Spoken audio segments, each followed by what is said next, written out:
got so much motherfucking design on right now. Break it down, bring it back, make it clap. I got 3 old thoughts, new block, where that day. Bitches on my line, and you know. Baik, materi pertama yaitu prototype e-commerce. Prototype itu adalah rancangan awal dari suatu produk atau desain untuk menguji dan mengevaluasi konsep sebelum diproduksi secara umum. Nah, prototype ini itu bisa berubah model fisik ataupun digital. Pentingnya prototype itu adalah pelaku bisnis dapat lebih mudah menjangkau konsumen lokal dan memberikan pengalaman belanja online lebih baik. Fungsi prototype e-commerce yang pertama itu untuk mengolah sebuah ide menjadi sesuatu yang berwujud fisik sehingga dapat dirasakan, dimainkan, dan diuji coba. Yang kedua itu untuk mengembangkan skema rancangan produk. Yang ketiga yaitu selain sebagai penghubung developer dan pengguna, fungsi prototype ini untuk menekan biaya produksi. Selanjutnya, manfaat prototype e-commerce. Yang pertama itu untuk menghemat biaya produksi, yang kedua memudahkan presentasi produk, yang ketiga menjadi acuan pengembangan produk, yang keempat memberi visi lebih nyata, yang kelima mengetahui kebutuhan pengguna terlebih dahulu, yang selanjutnya yaitu menjadi wadah keinginan pengguna. Selanjutnya yaitu keuntungan mengembangkan prototype. Yang pertama, konsumen akan lebih mudah memahami informasi produk dan layanan yang ditawarkan. Yang kedua, website e-commerce itu akan lebih mudah ditemukan oleh konsumen lokal. Selanjutnya ada strategi. Nah, yang pertama itu melakukan riset pasar untuk mengetahui preferensi konsumen lokal dan kebutuhan pasar. Yang kedua, mengoptimalkan kata kunci dalam bahasa Indonesia untuk meningkatkan visibilitas situs e-commerce.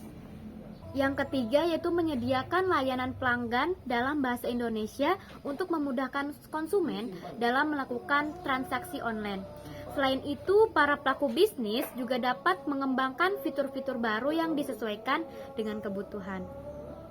Baiklah, materi selanjutnya akan dijelaskan oleh rekan saya. Baik, materi selanjutnya yaitu tantangan yang dihadapi oleh e-commerce di Indonesia. Beberapa tantangan tersebut antara lain infrastruktur logistik yang memadai, rendahnya tingkat kepercayaan konsumen terhadap transaksi online, dan persaingan yang semakin ketat dari para pesaing. Dengan pengembangan prototipe, para pesaing lebih mudah mengatasi tantangan tersebut. Nah, di sini ada jenis-jenis prototipe. Prototip adalah jenis prototip yang mudah dan murah. Jenis prototip yaitu low fidelity adalah versi yang lebih detail dan prototip. High fidelity jenis ini memiliki model yang lebih canggih dan sangat mirip dengan VHAL. Selanjutnya yaitu contoh-contoh prototip. Di sini ada beberapa contoh-contoh. Yang pertama sketsa, yang kedua wireframe website, yang ketiga model 3 dimensi cetakan produk, keempat aplikasi versi beta. Baik, selanjutnya yaitu langkah-langkah cara membuat prototipe. Yang pertama, tentukan dan tujuan target pengguna. Kedua, buat sketsa atau gambaran kasar produk. Ketiga, pilih jenis prototipe yang sesuai dengan kebutuhan. Keempat, prototipe produk dengan alat dan bahan yang tersedia. Kelima, evaluasi prototipe dan perbaikan produk. Baik, di sini saya akan melanjutkan materi sebelumnya, yaitu aspek-aspek keamanan dan sistem pembayaran pada e-commerce. E-commerce terdapat beberapa sistem pembayaran utama yang digunakan, digital cash atau uang digital. Uang digital adalah sebuah konsep yang merujuk pada mata uang yang dihasilkan oleh teknologi digital. Hal ini berbeda dengan uang fisik yang biasa kita gunakan sehari-hari, seperti uang kertas dan logam. Contoh uang digital yang populer adalah e-wallet seperti Bayarin, OVO, GoPay, Dana, dan Linkaja. Semua e-wallet ini memungkinkan pengguna untuk melakukan pembayaran secara online dengan menggunakan saldo yang tersimpan di akun e-wallet. Baik, di sini saya akan melanjutkan materi yang sebelumnya, yaitu electronic billing. Nah, electronic billing ini adalah pendekatan pembayaran tanpa kertas untuk mengirim faktur dan memproses pembayaran pelanggan. Nah, billing juga ini diciptakan untuk sistem penagihan elektronik atau perangkat lunak dengan kemampuan tentram. Dalam sistem ini mereka yang menghasilkan dan mengirim tagihan ke pelanggan dan juga menerima pembayaran, melacak, dan pembayaran. Pentingnya membuat kebijakan, prosedur, dan aturan dalam e-commerce.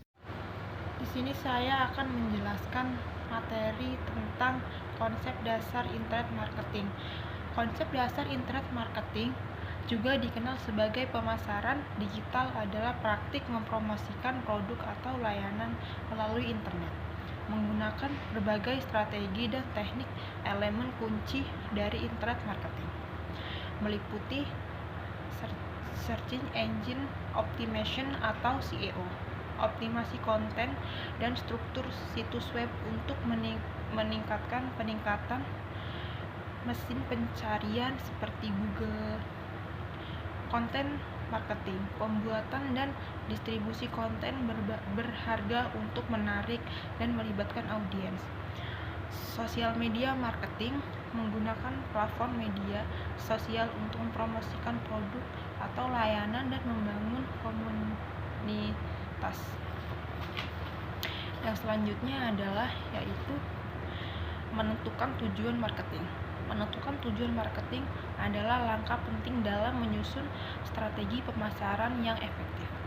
Berikut adalah langkah-langkah untuk menentukan tujuan marketing, yaitu identifikasi visi dan misinya, analisis situasinya, tentukan sasarannya, definisikan tujuan spesifik. Baik, saya mengikuti materi Internet Marketing Proses dan Internet Marketing Loss adalah fungsi mengumpulkan materi dan mengertikan data yang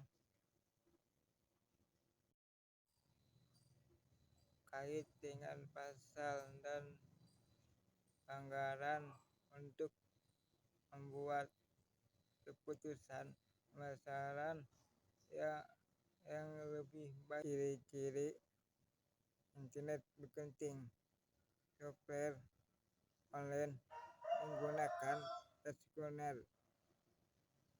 online untuk mengumpulkan data. Yang kedua,